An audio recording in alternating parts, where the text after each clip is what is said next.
So guys आज के इस लेक्चर में हम डिस्कस करने जा रहे हैं another periodic property and that is your ionization enthalpy. और इसको हम आयनाइजेशन एनर्जी भी कहते हैं और इन सम केसेस हम इसको आयनाइजेशन पोटेंशियल भी कहते हैं। ठीक है, this is our another periodic property. पहली प्रॉपर्टी जो हमने डिस्कस की थी that was about atomic size और एटॉमिक रेडियस। ठीक है, अच्छा आयनाइजेशन एंथैल्पी हम किसको पहले इसकी डेफिनेशन को आपने याद रखना है और उसके बाद हम इसको अंडरस्टूड करने की कोशिश कर लेंगे।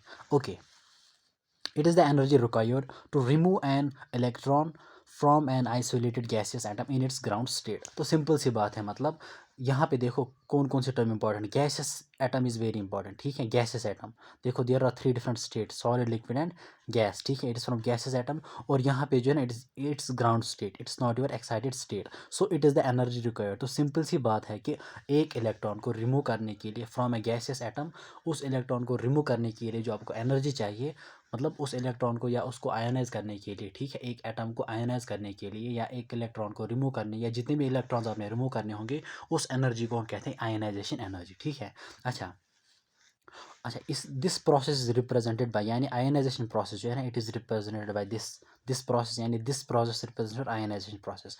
This your isolated gases atom, X is any atom, it is gases state.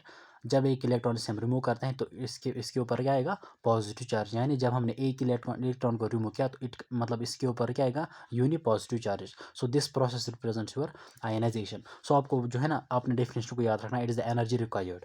अच्छा उसके बाद जो है ना आयनाइजेशन एनर्जी जो है ना डेल्टा एच, यानी ionisation delta H ionisation means ionisation energy. It is expressed in the units of, मतलब energy in the units of energy. हम मतलब एनर्जी तो है, आयनाइजेशन इज एनर्जी। ठीक है, एनर्जी तो है तो इसको हम एक्सप्रेस करते हैं इन द यूनिट्स ऑफ एनर्जी। तो एनसीईआरटी ने मेंशन किया कि इट्स एक्सप्रेस्ड इन किलोजूल्स पर मोल। अच्छा उसके बाद जो है ना इट इज़ ऑलवेज पॉजिटिव, यानी आयनाइजेशन प्रोसेस जो है ना, या आयनाइजेशन मतलब आयनाइजेशन एनर्जी और ionization enthalpy it's always positive. इसका मतलब यह है कि देखो हमारे पास दो तरह के प्रोसेस आते हैं। एक वो प्रोसेसेस जिनमें डेल्टा एच यानी एंथैल्पी चेंज होता है ना, दैट इज़ पॉजिटिव। ठीक है, और दूसरे वो प्रोसेसेस जिनमें डेल्टा एच यानी एंथैल्पी चेंज जो है ना दैट इज़ नेगेटिव। जिन प्रोसेस में डेल्टा एच पॉजिटिव होती है ना उनको हम कहते हैं क्या, एंडोथर्मिक प्रोसेसेस। और जिनके लिए डेल्टा एच नेगेटिव या एंथैल्पी चेंज जो है ना नेगेटिव होगा उनको हम कहते हैं एक्सोथर्मिक प्रोसेसेस। ठीक है, तो अगर एंथैल्पी चेंज है ना, यानी enthalpy of ionization enthalpy if it is always positive then we can say that ionization process जो है ना इट इज एंडोथर्मिक प्रोसेस। ठीक है, तो एंडोथर्मिक प्रोसेस वो कहलाएंगे जिनको जो है ना यही से एनर्जी देनी पड़ती है। ठीक है, और we can say energy required. अच्छा जब हम पहला इलेक्ट्रॉन यहाँ से जो है ना फ्रॉम न्यूट्रल, और न्यूट्रल देखो यहाँ जो, अच्छा gases atom in its ground state, हम यहाँ पे न्यूट्रल स्टेट भी कह सकते हैं। ठीक है, because it's not here charged. ये यहाँ पे जो है ना देखो here it is charged, it's neutral, तो यहाँ पे जो है ना it's is it's ground state, हम न्यूट्रल स्टेट भी कह सकते हैं। यहाँ पे जो है ना मतलब this energy required to remove an electron from an isolated gases atom in its ground state. और ग्राउंड देखो ग्राउंड स्टेट में जब हम इलेक्ट्रॉन को रिमूव करते हैं उसको हम कहते हैं आयनाइजेशन एनर्जी। लेकिन इसको जो है ना मतलब अगर हम इसको हम फर्स्ट आयनाइजेशन एनर्जी भी कह सकते हैं। ठीक है, सो इसको जो है ना मतलब जब पहला इलेक्ट्रॉन हम किसी भी गैस एटम से रिमूव कर लेंगे उस एनर्जी को हम कहेंगे फर्स्ट आयनाइजेशन एनर्जी। ठीक है, अब हम बात करेंगे रिगार्डिंग सेकंड आयनाइजेशन एनर्जी और थर्ड आयनाइजेशन एनर्जी की। देखो it is your isolated gases atom in the ground state और इट्स न्यूट्रल स्टेट। जब एक इलेक्ट्रॉन जो है ना हम इसे रिमूव करते हैं तो it will be called as the first ionization energy और सिंपली आयनाइजेशन एनर्जी। ठीक है, फर्स्ट आयनाइजेशन एनर्जी जो है ना ठीक रहेगा, या आयनाइजेशन एनर्जी भी हम किसको कहेंगे। अच्छा उसके बाद जो है ना that is the second ionization energy. Second ionization energy हम किसको कहेंगे, it is the energy required to remove an electron from what, from gaseous atom. तो ठीक है फ्रॉम, लेकिन फ्रॉम यूनी पॉजिटिव। ठीक है, from unipositive gaseous atom, it's unipositive. ठीक है, from unipositive gaseous atom, इसको हम कहेंगे सेकंड आयनाइजेशन एनर्जी। और इसी तरीके से जो थर्ड आयनाइजेशन एनर्जी होगी it is the amount of energy required to remove an electron from dipositive gaseous atom, dipositive. ठीक है, यानी ऑलरेडी आपने जो है ना दो रिमूव किए हैं तो यहाँ तक आएगा सेकंड। अब और एक इलेक्ट्रॉन जब आप रिमूव करोगे it will be called as the third ionization energy. ठीक है, so these are the three definition of I first, I second and I third. अच्छा उसके बाद आई फर्स्ट जो है ना इसको हम सिंपल में कह सकते हैं आयनाइजेशन एनर्जी या फर्स्ट आयनाइजेशन एनर्जी। अच्छा उसके बाद जनरल में एनसीईआरटी ने मेंशन किया है कि थर्ड आयनाइजेशन एनर्जी जो है third I third it's always greater than I second and that's always greater than I first, that is a general case. ठीक है, देखो ऑब्वियसली बात है, आप मान लीजिए suppose here is your ground state यानी न्यूट्रल स्टेट में आपका एक्स एटम है। उसके बाद जो है it's uni positive and it's dipositive. Obviously मैंने आपको जो है ना पिछले लेक्चर में मैंने आपको बोला था कि with increase in the positive charge, ठीक है, with increase in the positive charge आपका जो है ना न्यूक्लियर चार्ज इंक्रीज होता है, ठीक है, यानी अट्रैक्शन यानी attraction between what, attraction between the nucleus and the outer most electron यानी आउटर इलेक्ट्रॉन जो है ना that will increase with increase in the positive charge. या दूसरी बात आप ये भी कह सकते हो कि X2 पॉजिटिव जो है ना, यानी अगर हम कैटायन की बात करेंगे, कैटायन सपोज A पॉजिटिव मैंने आपको बोला था, इसका साइज जो है ना it is always less than it's neutral atom. अब अगर A पॉजिटिव जो है ना, अगर इसने दो इलेक्ट्रॉन्स को लॉस किया होगा, इसका साइज मतलब जो है ना यूनि पॉजिटिव कैटायन से भी कम होगा, ठीक है। सो यहाँ साइज मतलब from size point of view आप ये भी कह सकते हो कि सपोज इसका साइज जो है ना वो कम होगा, ठीक है, इसका साइज थोड़ा इससे ज़्यादा होगा, इसका साइज सबसे ज़्यादा। देखो साइज इसका कम यानी इसमें attraction between the nucleus and the electron that will be more. Attraction जब ज़्यादा होगी between the nucleus and the outer electron, या हम सीधे कह सकते हैं between the nucleus and the electron, जब अट्रैक्शन ज़्यादा होगी तो इलेक्ट्रॉन को रिमूव करना जो है ना that will not be easy, ठीक है। तो उसके लिए जो है ना ज़्यादा एनर्जी लगेगी, that will be called as मतलब more ionisation energy will be required, ठीक है। इसमें थोड़ी बहुत उससे कम और इसमें सबसे कम, दैट्स वाई कि यहाँ पे कह रहा है कि आई थर्ड जो है ना it is greater than I second, it is greater than I first. So आपने इन शॉर्ट यहाँ पे याद रखना है कि आई थर्ड यानी I third, I second, I first जो है ना, I third is always greater than I second and that is always greater than, मतलब इन जनरल केस की बात करें, कहीं पे एक्सेप्शन भी हो सकते हैं क्योंकि कहीं पे I second is greater than I first, लेकिन इन जनरल में आपने याद रखना है कि I third is greater than I second, it's greater than I first. उसका रीज़न जो है ना वो मतलब मैंने आपको साई से भी क्लियर किया और न्यूक्लियर चार्ज से भी। अच्छा, उसके बाद जो है ना एनसीईआरटी मेंशन कर रही है कि मैक्सिमम आयोनाइजेशन एनर्जी जो है, मैक्सिमम आयोनाइजेशन एनर्जी यानी वो किन की है, वो नोबल गैसेस की है, वो नोबल गैसेस की है, ठीक है। और मिनिमम आयनाइजेशन एनर्जी जो है दैट्स फॉर अल्कली मेटल्स यानी group 1 elements, its group 18 elements. अब यहाँ पे जो है ना नोबल गैसेस की आयनाइजेशन एनर्जी मतलब क्यों मतलब आयनाइजेशन एनर्जी ज़्यादा होने का मतलब यह है कि उनमें जो है ना हम आसानी के साथ इलेक्ट्रॉन को रिमूव नहीं कर सकते, ठीक है। यानी मैक्सिमम आयनाइजेशन एनर्जी का मतलब यह है कि हम इलेक्ट्रॉन को ईजिली रिमूव नहीं कर सकते, और मिनिमम का मतलब यह है कि हम ईजिली रिमूव कर सकते हैं, ठीक है। तो यहाँ पे मसला यह है कि अगर हम बात करेंगे नोबल गैसेस की, दे have got the stable electronic configuration. देखो हर एक एलिमेंट जो है ना, कोई भी element whenever any of the element undergoes bonding, यानी जब भी कोई एलिमेंट बॉन्डिंग में पार्टिसिपेट करता है या कोई एलिमेंट रिएक्ट करता है, तो उसकी रिएक्टिविटी का रीज़न ये होता है कि सो दैट कि it attains the noble gas configuration, noble gas electronic configuration, क्योंकि noble gas electronic configuration is considered as the most stable electronic configuration.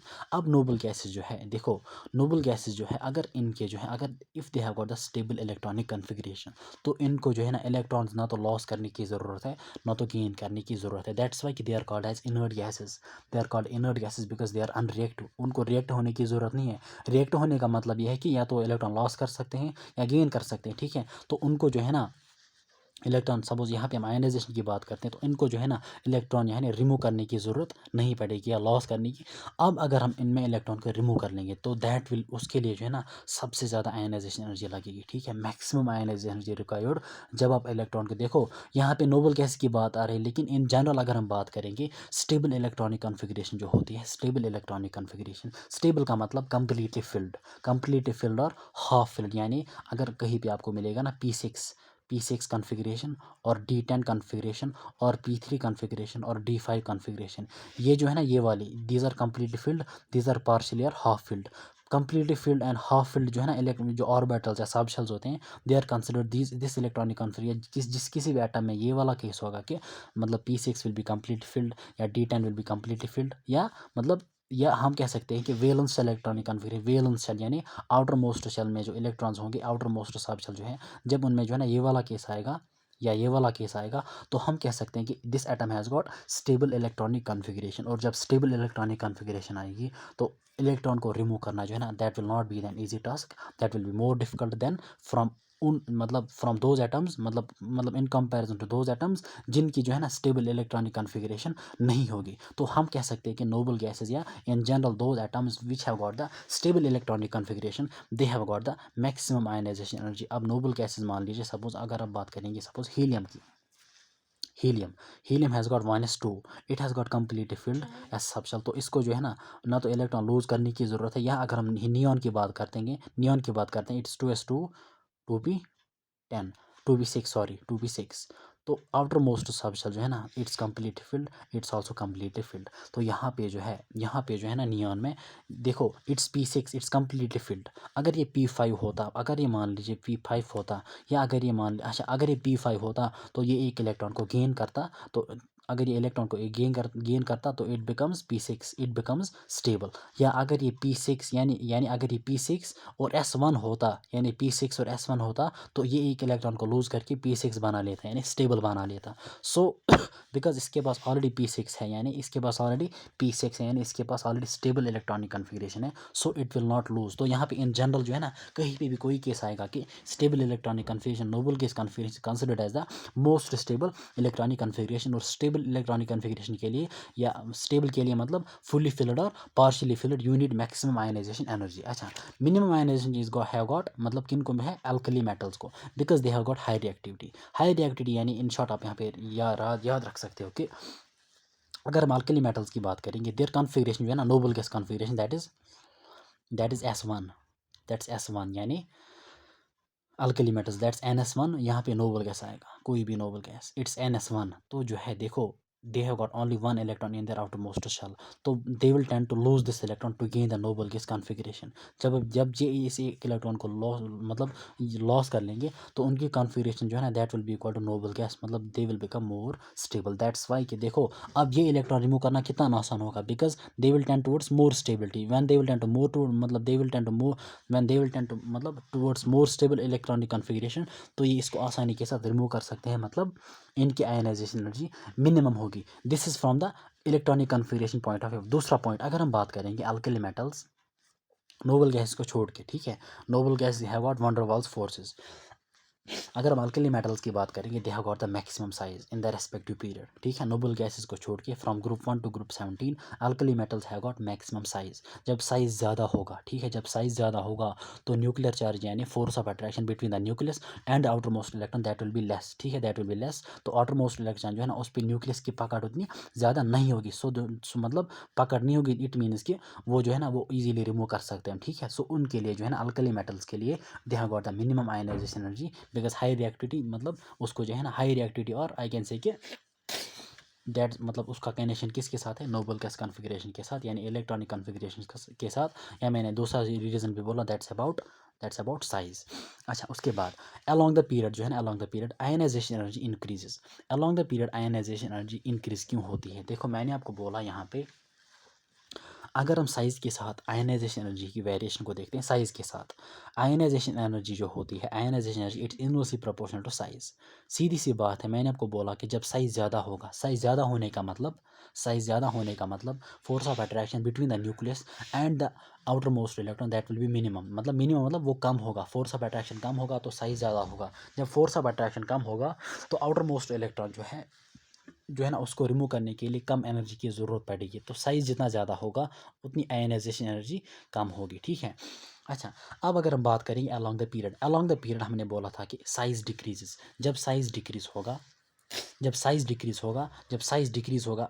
Decrease होगा तो आयनाइजेशन एनर्जी क्या होगी, इंक्रीज होगी। दैट्स वाई कि आयनाइजेशन एनर्जी जो है ना that increases along the period, ठीक है, बिकॉज साइज़ के साथ इनवर्स रिलेशन है। Down the group ionisation energy decreases, इसलिए कि साइज़ डाउन द ग्रुप क्या होता है, इंक्रीज होता है। Down the group size increases, जब साइज़ इंक्रीज होगा ठीक है, साइज़ इंक्रीज होगा तो आयनाइजेशन एनर्जी विल डिक्रीज। जब साइज़ इंक्रीज होगा आयनाइजेशन एनर्जी विल डिक्रीज। सो यहाँ पे जो है ना आपने दो टर्म्स को जनरल में याद रखना है। और मैंने आपको वहाँ पे एटॉमिक साइज़ में रीज़न बोला कि अलॉन्ग द पीरियड साइज़ क्यों डिक्रीज होता है और डाउन द ग्रुप साइज़ क्यों इंक्रीज होता है। मैं आपको फिर से बोलूँ, अलॉन्ग द पीरियड साइज़ इसलिए इंक्रीज होता है बिकॉज न्यूक्लियर चार्ज जो है ना that dominates that outweighs the screening और रिपल्सन्स, ठीक है। Nuclear charge along the period increase होता है, ठीक है, दैट्स वाई कि साइज़ डिक्रीजेज। अच्छा डाउन द ग्रुप क्या होता है कि एन इंक्रीज यानी आपकी शेल इंक्रीज हो रही है, प्रिंसिपल क्वांटम नंबर इंक्रीजेस। यहाँ हम कह सकते हैं कि स्क्रीनिंग जो है ना that outweighs the nuclear charge.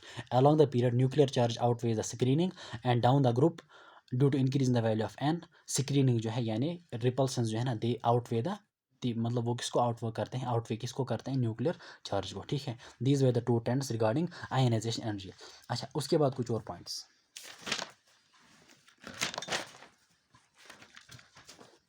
Okay factors affecting ionisation energy, मैंने आपको अभी बोला कि आयनाइजेशन एनर्जी जो है उसको साइज़ के साथ इन्वर्स रिलेशन है, इन्वर्स रिलेशन विथ साइज़।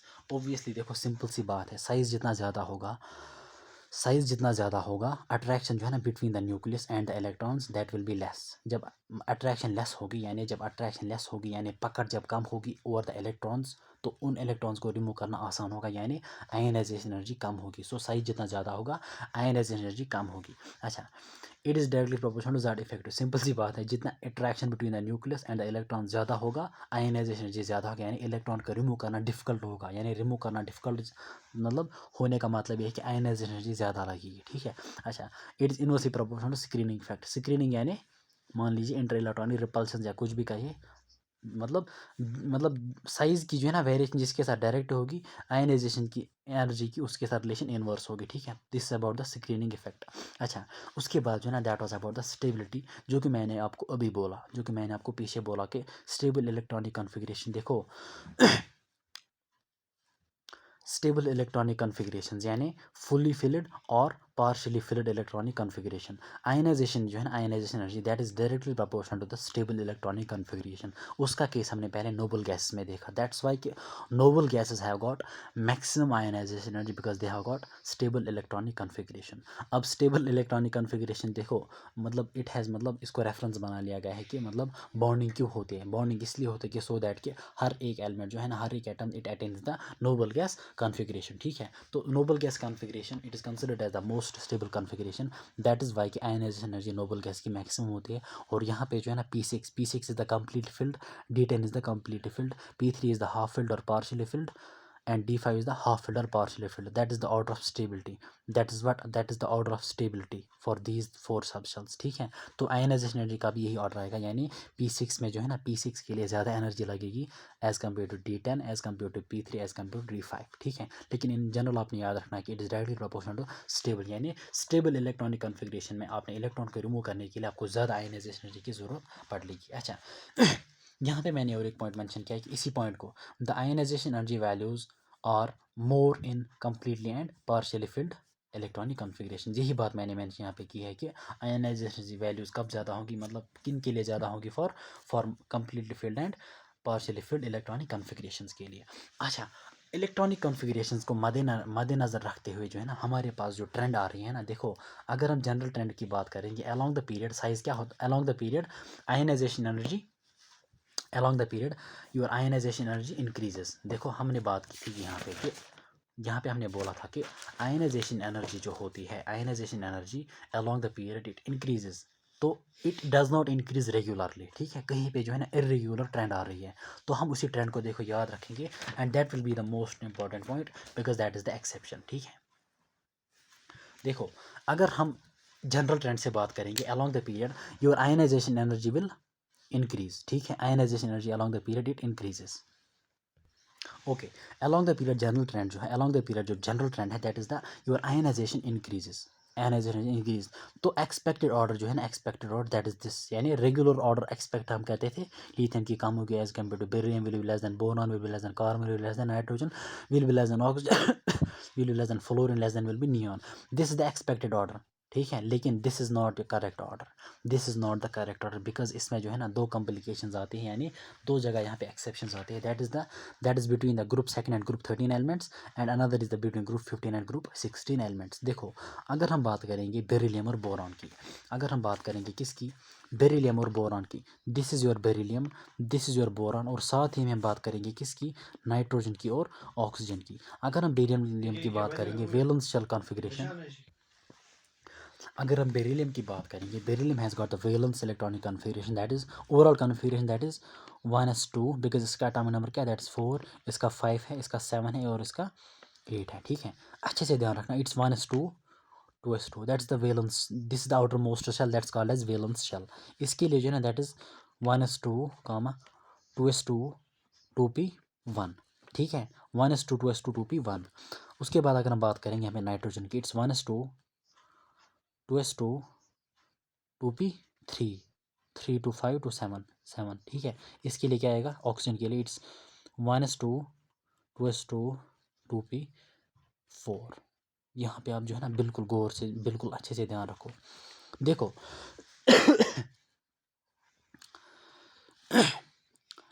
अगर हम यहाँ पे देखो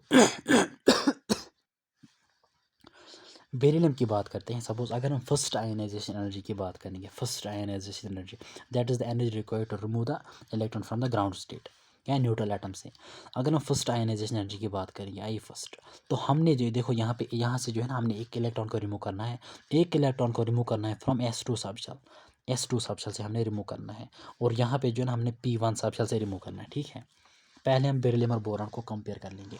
अगर हम बात करेंगे S2 जो है ना, S2 एंड P1 की बात करते हैं।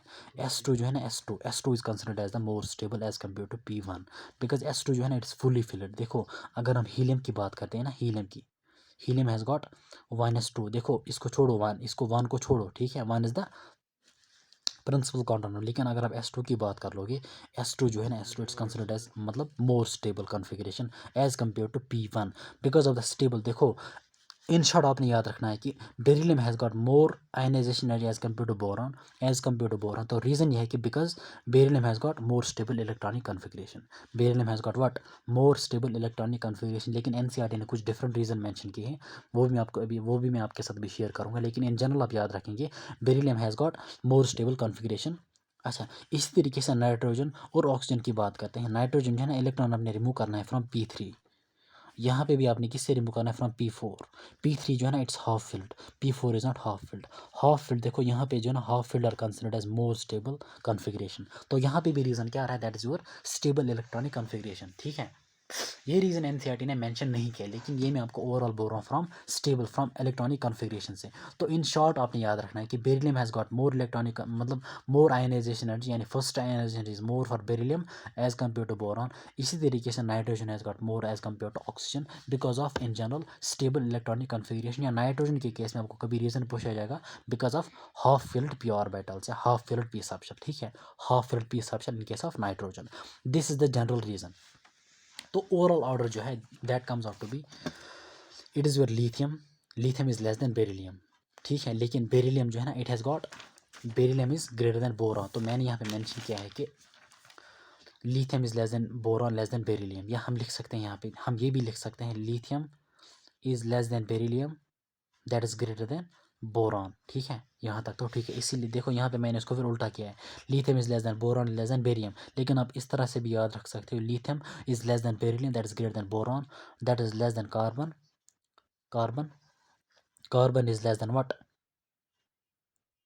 Nitrogen, but nitrogen has got more than oxygen. वहीं पे मैंने यहाँ पे इसको उल्टा लिखा है, ठीक है। It's carbon less than, nitrogen is greater than oxygen. उसके बाद फिर से less than fluorine, less than neon. So this is the most important order, and this order is mentioned in your NCERT, and this order was asked in NEET 2019। बिल्कुल यही order दिया गया था, ठीक है। तो मैंने आपको जनरल में यहाँ पे बोला। तो इन अगर आप दूसरे एलिमेंट्स के लिए भी अप्लाई कर सकते हो, सपोज मैग्नीशियम और एलुमिनियम के लिए भी अप्लाई कर सकते हो, ठीक है। वहाँ पे देखो आप जो है ना, सल्फ़र और किसके लिए, फॉस्फोरस, फॉस्फोरस और सल्फ़र के लिए भी अप्लाई कर सकते हो। Magnesium has got greater than aluminium, phosphorus has got greater than sulphur because it is group 15 and it's group 16, it's group what, magnesium is group second, और it's group second, it's group 13, ठीक है। तो यहाँ पे मैंने mention किया है कि group second has got more than group 13 that's ionization energy, and group 15 has got, this is more important, what, group 15 यानी nitrogen is greater than oxygen. तो this was about the exceptions regarding ionization energy. अच्छा, उसके बाद जो है ना, that is one more point, लेकिन ये वाला पॉइंट जो मैं आपके साथ अब शेयर करूँगा, दिस पॉइंट यानी ये पॉइंट जो है ना, जब हम क्वेश्चंस कर लेंगे इंशाल्लाह, वहीं पे आपको ये पॉइंट क्लियर होगा। फिलहाल आप इसको याद रखेंगे, the number of valence electrons, valence electron कौन से इलेक्ट्रॉन्स होते हैं, those electron which are present in the outermost shell, outermost shell is called as valence shell, और उसमें जो इलेक्ट्रॉन्स होंगे they are called as valence electrons, ठीक है। the number of valence electron can be determined or calculated from ionization energy value which shows large gap, jump और difference। ये point क्या होता है, ये पॉइंट क्या होता है, जब हम ऑब्जेक्टिव्स पे आएंगे वहीं पे ये पॉइंट क्लियर होगा, ठीक है, वहीं पे ये पॉइंट क्लियर होगा। अगर मैं यहाँ पे देखो, फिर भी मैं आपके सामने एग्जांपल लेकर रखूँगा। अगर हम बात करेंगे सोडियम की, सोडियम, सोडियम की अगर हम बात करेंगे, सोडियम, तो इसकी कन्फिग्रेशन है that's 1s2 2s2 2p6 3s1। अभी अगर हम आई फर्स्ट की बात करेंगे तो आपको ये इलेक्ट्रॉन जो है ना ये रिमूव होगा, ठीक है। अगर हम बात करेंगे आई सेकंड की, जब आई सेकंड की बात करते हैं तो आपको इलेक्ट्रॉन कहाँ से रिमूव करना है, from p6, because I first में आपने इस इलेक्ट्रॉन को रिमूव किया, ये आपका खत्म हो गया। उसके बाद आई सेकंड के केस में जो है ना यूनिपॉजिटिव से आपने रिमूव करना है, दैट्स फ्रॉम दिस p6। तो आप मुझे बोलो कंपैरिजन अगर हम बात करेंगे आई फर्स्ट और आई सेकंड का, फॉर व्हाट, फॉर सोडियम। यहाँ पे अगर हम कंपैरिजन की बात करेंगे, आई फर्स्ट मान लीजिए, इसके लिए देखो, इसके लिए एक जनरल ट्रेंड है ना, I third is greater than I second is greater than I first, ठीक है, दैट इज अ जनरल। लेकिन यहाँ पे देखो ना, यहाँ पे अगर हम बात करेंगे, अगर मान लीजिए आई फर्स्ट जो है ना, आई फर्स्ट मान लीजिए इसकी आई फर्स्ट कितनी होगी, अगर हम एग्जैक्ट वैल्यू देखेंगे तो मतलब वो एक्स ब्लॉक में हम देख लेंगे, लेकिन अगर मैं जो है ना रफली मान लूँगा, let it be 400 kilo joules per mole, 400 kilo joules per मोल, ठीक है। मैं आई थर्ड की बात कर, आई थर्ड की भी बात करूँगा, आई थर्ड की भी बात करूँगा, let it be I first और आई थर्ड जो है ना, आई थर्ड का मतलब क्या है, देखो p6 यानी p6 से इलेक्ट्रॉन को रिमूव करना, p6 के बाद आपको क्या मिलेगा, p5, मतलब देखो s1 to p6 to p5, s1 से देखो s1 टू p6 जब आप चले जाओगे, that is your I first, that's your I first. उसके बाद p6 टू p5 जब आप चले जाओगे, that's your I, that's what, I second. p5 to p4 क्या होगा, that's your I third, I third. यानी p5 टू p4 जब आप जाओगे, that's your I third, I third. Okay, पहले केस में यानी आई फर्स्ट में जो है ना आपने s1 से रिमूव किया, और आई सेकंड के केस में आपने p6 से रिमूव किया, और आई थर्ड के केस में आपने p5 से रिमूव किया। तो अगर मैं यहाँ पे रफली मान लूँ, रफली वैल्यूज़ दूँ, रफली आई फर्स्ट, आई सेकंड और आई थर्ड की, मान लीजिए it's your I first, I second, I third. I first मान लीजिए इट्स 400 किलो जूल्स पर मोल, मान लीजिए इट्स 3000, एंड मान लीजिए इट्स योर 4000। अगर आप यहाँ पे देखोगे, देखो आपको ज़्यादा गैप कहाँ पे मिल रही है, ज़्यादा डिफरेंस कहाँ पे मिल रही है, ज़्यादा जंप कहाँ पे दिख रहे हो आप, that is from I first to I second, I first to I second. जब भी आप देखोगे ना जंप फ्रॉम, यानी जंप फ्रॉम, इस फ्रॉम को बिल्कुल आप हमेशा के लिए याद रखना। देखो कहाँ से जंप हो रहा है, दैट्स फ्रॉम आई फर्स्ट, यानी जंप फ्रॉम आई फर्स्ट। जब आप देखोगे ना जहाँ से जंप होगा, jump from I first, first यानी फर्स्ट से है, सेकंड से है कि थर्ड से है, सोडियम के केस में it's from I first, sodium के केस में इट्स फ्रॉम आई फर्स्ट। और I can say difference between I first, देखो jump from I first to I second, ठीक है, और difference between I first and I second, ठीक है। हमेशा याद रखना डिफरेंस बिटवीन, जो फर्स्ट होगा ना, मतलब जो पहले होगा, डिफरेंस बिटवीन, मान लीजिए suppose difference between I first and I second, और जंप फ्रॉम, जहाँ से जंप होगा, जहाँ से जंप होगा, और देखो ये इंपॉर्टेंट पॉइंट है, जहाँ से जंप होगा that's from I first in this case, और डिफरेंस बिटवीन मान लीजिए दैट्स आई फर्स्ट। तो यहाँ पे जो है ना इन जनरल में आपको बोलूँ, इन जनरल में आपको बोलूँ, that is jump from X to Y, और difference between X and Y. ये जो एक्स होगा, ये जो एक्स होगा, X will be called as what, X will be considered as the X, X से आपको पता चलेगा वैलेंस इलेक्ट्रॉन क्या है, और उसी से आपको पता चलेगा कि आपका एटम कौन सा है। देखो अगर हम बात करेंगे, हमेशा याद रखना it's your first one, it's not your Y, it's not your Y, jump from X और डिफरेंस बिटवीन एक्स। अगर हम सोडियम की बात करते हैं, that was the jump from I first, jump from I first to I second, तो X was I first. अच्छा, difference between I first and I second, so your X was I first, so X is I first. तो आई first means कि जब देखो first second और third जो कुछ भी होगा इट्स योर फर्स्ट, मतलब वन, वन मीन्स कि आपका जो वैलेंस इलेक्ट्रॉन जो है ना दैट्स वन, यानी आप जो एटम आपका है इसमें एक वैलेंस इलेक्ट्रॉन है, ठीक है। सो वी कैन कैलकुलेट, यही मैंने आपको बोला, we can calculate the number of valence electron from the, अच्छा, the number of valence electron can be determined from the ionization energy value which shows large gap और jump और difference, which shows large gap, jump और difference.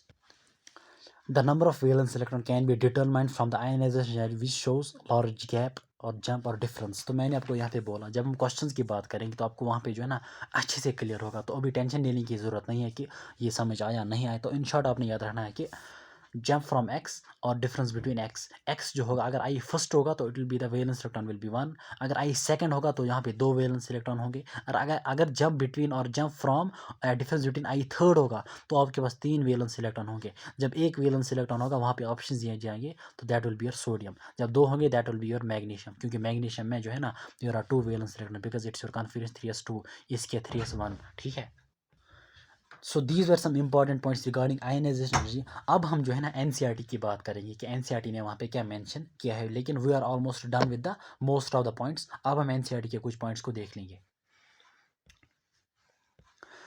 Okay, get your NCERT in front of you और ionization enthalpy का topic आप निकालो। अब हम कुछ पॉइंट्स देख लेंगे, कोई पॉइंट ऐड तो नहीं हुआ बिकॉज मैंने ऑलमोस्ट आपके साथ हर एक पॉइंट शेयर किया। Okay, it is the definition of ionisation energy, वो हमने पहली बात की थी। ठीक है, तो यहाँ पे आप इसको खुद देख रहे हैं। That is energy required to remove an electron from an isolated gases atom in its ground, that's already done. Okay, the first, अच्छा, in other words the first ionization for an element, for an element is the enthalpy change for the reaction. ठीक है, मतलब this process मैंने आपको पहले बोला this represents your ionization process, यानी और आई कैन से मोर, मतलब जो ठीक रहे that is the first ionization energy. अच्छा, मैंने आपको ये भी बोला कि it express in the units of kilo joules per mole. अच्छा, we can define the second ionization enthalpy as energy required to remove the second most loosely. देखो, second most loosely bound electron, यहाँ हम कह सकते हैं कि to remove an electron from the unipositive gases atom. ठीक है, या आप ये भी याद रख सकते हो to remove the second most. अच्छा, उसके बाद आएगा third I, that is the to remove the third most loosely bound electron, या आई थर्ड हम उसको कह सकते हैं, या to remove electron from the di positive isolated gases atom. ठीक है, अच्छा, उसके बाद this is here it's I second. ठीक है, I second, it's from uni positive. अच्छा, energy is always required to remove electron from atom is positive. तो मैंने आपको ये भी बोला कि it's always positive because energy is required, it's endothermic process. The second energy will be higher than for the first. अच्छा, ये भी मैंने वहाँ पे मैंने आपको बोला दो पॉइंट्स मैंने वहाँ पे जो है ना, ये वहाँ पे मैंने आपको रीजंस बोला कि मतलब ए वहाँ पे मैंने बोला X positive X di positive, यानी एक्स यानी न्यूट्रल, एक्स पॉजिटिव यानी uni positive and X di positive. मैंने वहाँ पे आपको बोला न्यूक्लियर चार्ज के मतलब from nuclear charge point of view और साइज पॉइंट ऑफ व्यू, मतलब क्यों I third is greater than I second is greater than I first, उसको आप देख लेना वहाँ पे अच्छे से, और आपको आपने वो जो है ना मतलब अंडरस्टूड भी किया होगा। ओके, मैं इसलिए रश कर रहा हूँ बिकॉज हमने जो है ना ऑलरेडी इसको पढ़ा है, मतलब वहाँ पे। ठीक है, already we are done with 32 minutes. Okay, in the same way, the third ionization will be higher than the second, and so on. अच्छा, the term ionization enthalpy, if not qualified, is taken as the first ionization energy. तो मैंने आपको वहाँ पे बोला कि ये जो ionization energy है, इट्स मतलब इसको हम जो है ना first ionization enthalpy भी कह सकते हैं। अच्छा, उसके बाद the first ionization enthalpy of elements having atomic 60. अच्छा, the periods of the graphs is quite, अच्छा, हमने वहाँ पे बोला कि noble gases have got maximum ionization energy while as alkali metals have got minimum। और हमने वहाँ पे ये भी बोला कि because noble gases have got very stable electronic configuration, यानी they have got the closed electronic shells and they have got stable electronic configuration। और alkali metals जो है ना they have low ionization enthalpy because they have got high reactivity, ये हमने वहाँ पे भी बोला। अच्छा, उसके बाद हमने ट्रेंड्स की बात की थी, वो भी यहाँ पे मतलब आप खुद भी देख सकते हो। अच्छा, उसके बाद यहाँ पे कह रहा है कि ionisation enthalpy and atomic radius जो है ना दे आर क्लोजली रिलेटेड, यानी मैंने आपको वहाँ पे बोला कि आयनाइजेशन एनर्जी जो है ना that's inversely proportional to size. ठीक है, मतलब they are more closely related. अच्छा, अब जो दो ट्रेंड्स यानी अलोंग द पीरियड और डाउन द ग्रुप, मैंने आपको वहाँ पे बोला अलोंग द पीरियड जो है ना, along the period ionization energy increases because, sorry हाँ, ionization energy increases because size decreases, because I जो है ना I it is inversely proportional to size. अगर along the period size decrease होगा along the period तो ionization will increase. उसी तरीके से मैंने आपको बोला down the group size increase होता है, down the group size increase and your ionization energy decreases. तो मैंने आपको जो है ना साइज में बोला है कि nuclear charge will affect the size along the period and down the group screening, या हम कह सकते हैं कि electron repulsion with increase in the value of n. ठीक है, तो वहाँ पे जो है ना इलेक्ट्रॉन रिपल्शन वहाँ पे साइज को अफेक्ट करती है। तो यही पे कह रहा है कि to understand these trends we will have to consider two factors, यानी the attraction of electron towards the nucleus, that is the nuclear charge, and the repulsion of electron from the nucleus from each other, यानी उसको हम कहेंगे electron repulsion या हम screening भी कह सकते हैं। अच्छा, the effective nuclear charge experienced by a valence electron in an atom will be less than what, will be less then expected. इसको अब यहाँ पे याद रखना, अच्छे से याद रखना। द इफेक्टिव न्यूक्लियर चार्ज, देखो असल में जो आयनाइजेशन एनर्जी की जो मतलब जो मेन जो है ना इसका 95% ऑफ द पोर्शन जो है ना, जो कंक्लूजन से जो इंपॉर्टेंट पॉइंट्स थे वो हमने पहले ही डिस्कस किए, ठीक है। अभी हम जो है ना एनसीईआरटी की जो है ना वो मतलब रीडिंग कर रहे हैं रफली, ऐसी मतलब न्यूज़पेपर की तरह अंडरस्टैंड कर, मतलब यहाँ पे जो है ना ज़्यादा कोई चीज़ आपको अंडरस्टैंड करने की ज़रूरत नहीं पड़ेगी। The effective nuclear charge expression, it will be less then what, it will be less then the actual charge यानी actual nuclear charge on the nucleus because shielding और screening of the valence electron from the nucleus by the intervening core, यानी shielding की वजह से जो है ना मतलब actual nuclear charge that decreases. मैंने आपको बोला स्क्रीनिंग क्या होता है, मतलब screening is the decrease in the nuclear charge due to presence of intervening electrons, ठीक है। इंटरवीनिंग कोर इलेक्ट्रॉन यानी जो वैलेंस इलेक्ट्रॉन होते हैं ना वैलेंस शेल में, उसके बाद जो इलेक्ट्रॉन्स होंगे टुवर्ड्स मतलब न्यूक्लियस तक, उनको हम कहेंगे इंटरवीनिंग इलेक्ट्रॉन्स। और इंटरवीनिंग इलेक्ट्रॉन की वजह से जो न्यूक्लियर चार्ज होगा दैट विल गेट डिक्रीज, और उसी डिक्रीज इन न्यूक्लियर चार्ज को हम कहते हैं what, that is called screening और शील्डिंग। अच्छा, for example the 2s electron in lithium is shielded from the nucleus by the inner core of 1s electron because it's 1s2 lithium जो है ना 1s2 hydrogen helium lithium 1s2 2s1 2s electron जो है ना इसको nucleus जो है ना अट्रैक्ट करने की कोशिश करेगा, लेकिन जो 2s इलेक्ट्रॉन जो है ना वो बीच में आएंगे, दे विल शील्ड दिस, ठीक है। अच्छा, as a result the valence electron experience a net positive charge which is less than the actual charge of +3। in general आपने याद रखना shielding is effective when the orbitals in the in general shielding is effective. इस point को आप ऐसे याद रखना, shielding is screening is effective when the orbitals in the inner shells are completely filled. देखो यहाँ पे ऑर्बिटल जो है ना 1 it's completely filled, that's why कि जो एक्चुअल न्यूक्लियर चार्ज है ना that's not more than the expected.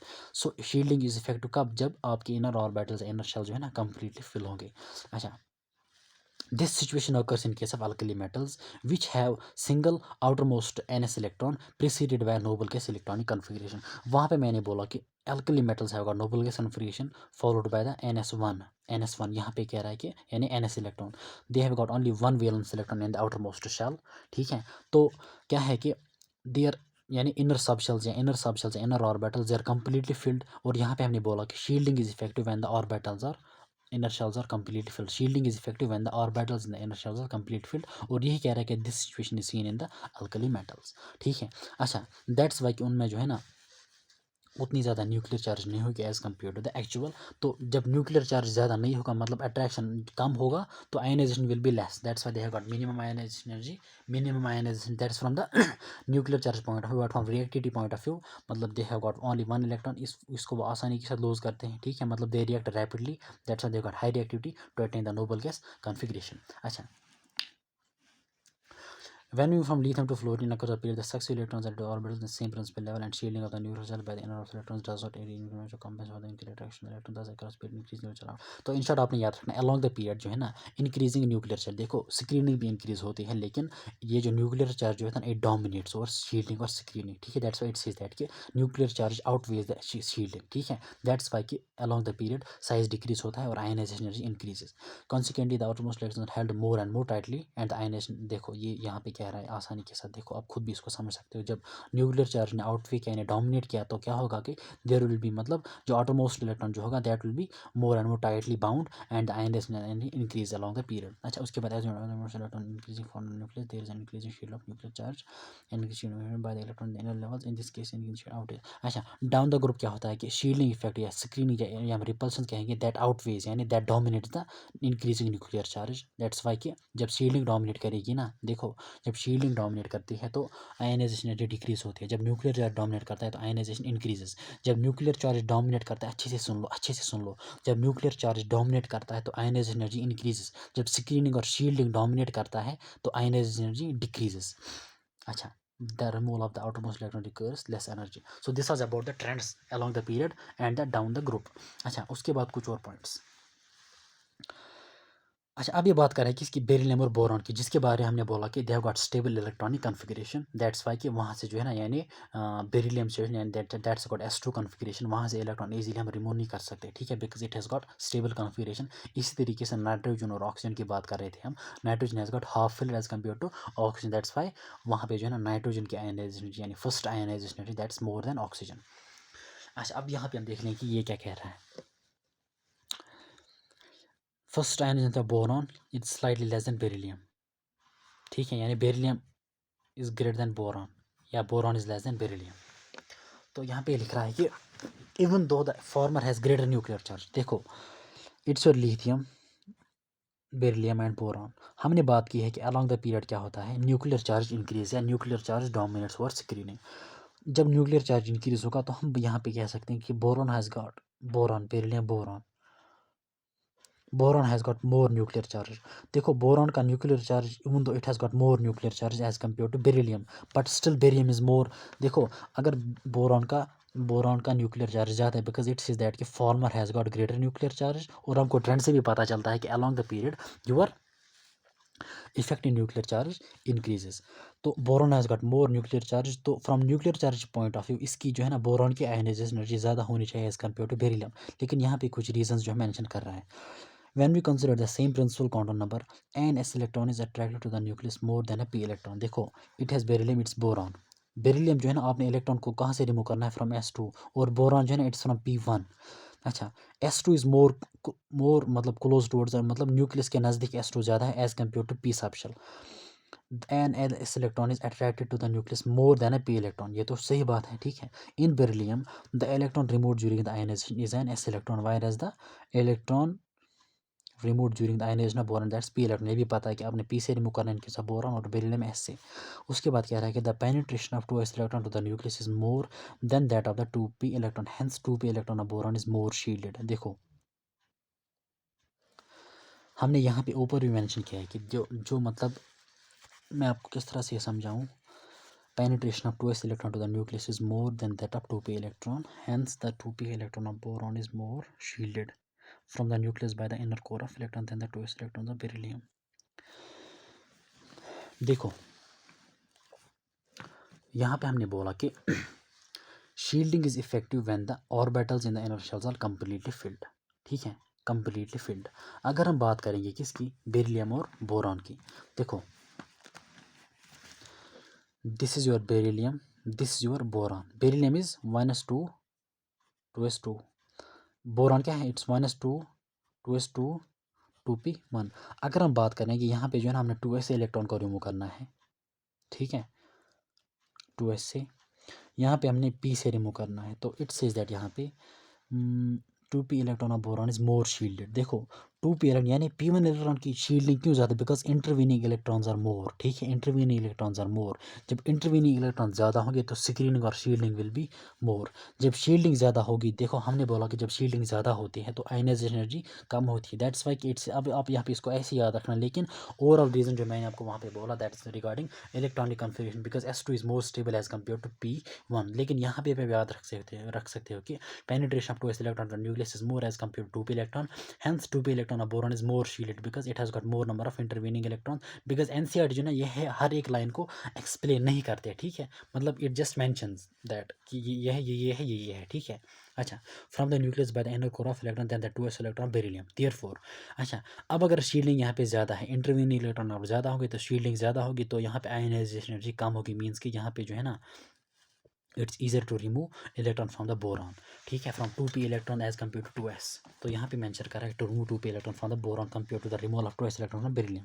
अच्छा thus boron has a smaller first ionization enthalpy than beryllium. देखो यहाँ पे कोई कॉम्प्लिकेटेड क्वेश्चन नहीं बन सकता, ठीक है, कोई कॉम्प्लिकेटेड क्वेश्चन यहाँ पे नहीं बन सकता है। अगर बन सकता है ना, देखो वो दो ही क्वेश्चन पूछेगा, या तो वो ऑर्डर पूछेगा, ऑर्डर अपने याद रखना है कि beryllium has got more than boron, nitrogen has got more than as that of oxygen. या वो ये पूछ सकता है कि रीज़न क्या है, रीज़न ये भी हो सकता है कि it has got stable electronic configuration, या यहाँ पे आप ये भी याद रख सकते हो कि ये जो बोरॉन है, बोरॉन में जो है ना it has got more shielding due to more number of intervening electrons, ठीक है। या ये भी आप कह सकते हो कि 2s इलेक्ट्रॉन जो है ना, penetration of 2s electron is more, penetration of 2s electron to the nucleus is more as compare to 2p electron, ठीक है, ये भी आप कह सकते हो।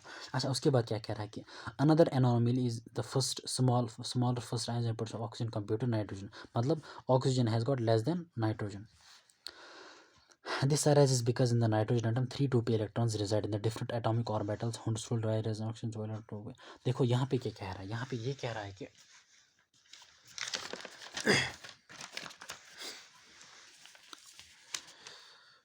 अगर हम बात कर लेंगे यहाँ पे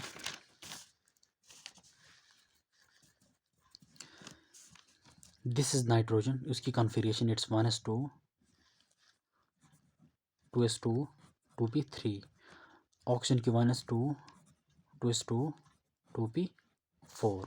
देखो हम पी सबशेल की बात करेंगे और इसके 3 ऑर्बिटल्स, ठीक है, इट्स 2p3। देखो देयर आर 3 इलेक्ट्रॉन्स और हर एक ऑर्बिटल में एक एक इलेक्ट्रॉन है इन case of nitrogen.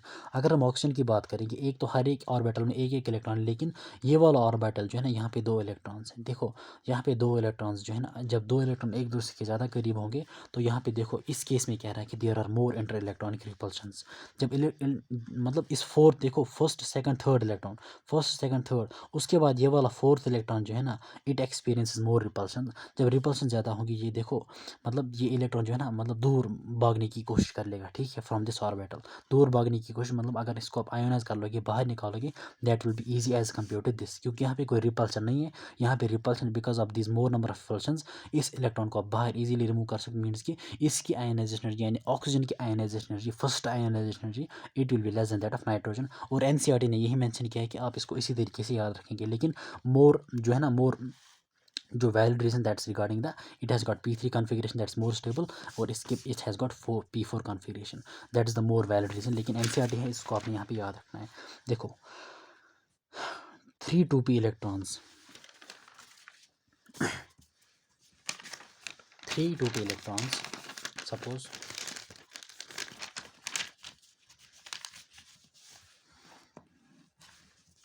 okay, this is because in nitrogen 3 2p electron reside in different atomic orbital, यानी 3 2p electron यानी 2p सबशेल, उसमें 3 इलेक्ट्रॉन्स है ना, they reside in 3 different orbitals, 3 different orbitals, ठीक है। अच्छा, whereas in oxygen atom 2 of the 4 2p electron must occupy the same 2p orbital, यानी 2 of the 4 यानी चारों इलेक्ट्रॉन्स में से 2 इलेक्ट्रॉन जो है ना, they occupy the same orbital, ठीक है, 2p orbital, resulting in increased electron electron repulsion. तो यहाँ पे ज़्यादा electron electron repulsion. Consequently it is easier to remove the fourth 2p electron from the oxygen atom than it is to remove one of the 3 2p electron from the nitrogen because of repulsion. इस electron को आप easily remove कर सकते हो, ये यहाँ पे NCERT ने मेंशन रीजन किया है, ठीक है। So this was all about your ionization energy. अब जो है देखो, अब तीसरी प्रॉपर्टी जो है ना, that comes out to be electron gain enthalpy. उसके बाद जो है ना, दैट्स इलेक्ट्रोनेगेटिविटी। उसके बाद जो है ना, मैं थोड़ी सी रिएक्टिविटी की बात करूंगा और इलेक्ट्रॉनिक कन्फिग्रेशन की फिर से बात करूंगा। देन आफ्टर दैट हम कॉम्बिनेशन में क्वेश्चंस लेंगे, ठीक है, on the base of this 4 properties. लेकिन देखो देखो, अगर कहीं भी कोई कन्फ्यूजन आपको रहा, लेकिन मुझे नहीं लगता कि कोई कन्फ्यूजन रहा होगा, तो जो पहले पॉइंट्स मैंने आपके साथ शेयर किए फ्रॉम द नोटबुक, वो ज़्यादा इंपॉर्टेंट रहेंगे आपके लिए। और एनसीईआरटी जो है ना, मतलब एनसीईआरटी जो है ना, यहाँ पे मैंने आपको बोला कि कहाँ कहाँ पे कौन सी चीज़ आपको अंडरस्टैंड करने की ज़रूरत है, ठीक है। अच्छा, उसके बाद जो है ना, यहाँ पे बचते हैं कुछ एनसीईआरटी के इंडेक्स्ड क्वेश्चन, इनको भी हम ना एंड में देख लेंगे जब हम क्वेश्चंस भी आएंगे। So this was all about the ionization potential और आयनाइजेशन एनर्जी, ठीक है। तो इंपॉर्टेंट पॉइंट्स को याद रखना जो मैंने आपको बोले। और देखो, जहाँ पे भी कोई चीज़ समझना है तो वहाँ पे वीडियो का पीछे भी ले सकते हो, ठीक है। That is the benefit of मतलब वीडियो लेक्चर्स। आप वहाँ पे जो है ना, कुछ 10-15 सेकंड पीछे भी ले सकते हो वीडियो को, ठीक है। So this was all about what ionization potential. यहाँ पे मैंने इस ग्राफ को जो है ना, एनसीईआरटी का ग्राफ, आप ज़रा इसको देखो, इसको भी आप समझ सकते हो। ये देखो, this is the ionization energy, यहाँ पे आयनाइजेशन एनर्जी, यहाँ पे this this is the atomic number, this is your beryllium, this is your boron. तो आप यहाँ पे दे सकते हो ना, this is your beryllium, this is boron, beryllium has got more than boron, ठीक है। इसी तरीके से नाइट्रोजन, नाइट्रोजन देखो, इट्स नाइट्रोजन, इट्स ऑक्सीजन यहाँ पे, ठीक है। So nitrogen is greater than oxygen. यहाँ पे मैंने आपको बोला कि beryllium has got more than boron and nitrogen has got more than oxygen. इस ट्रेंड को आप हमेशा के लिए, this the more important exception, अगर एग्जामिनर पूछेगा तो यही पूछेगा, this the exception in ionization energy. अच्छा, और जब हम क्वेश्चन कर लेंगे वहाँ पे आपको ज़्यादा क्लियर होगा, ठीक है। So this was all about the ionization enthalpy. Inshallah, in the next video, I'll be talking about ionization. I'll be talking about electron gain enthalpy या इलेक्ट्रॉन एफिनिटी भी हम उसको कहते हैं, ठीक है। सो नेक्स्ट वीडियो तक के लिए ठीक से रहना, अच्छे से पढ़ाई करना। अल्लाह हाफिज़।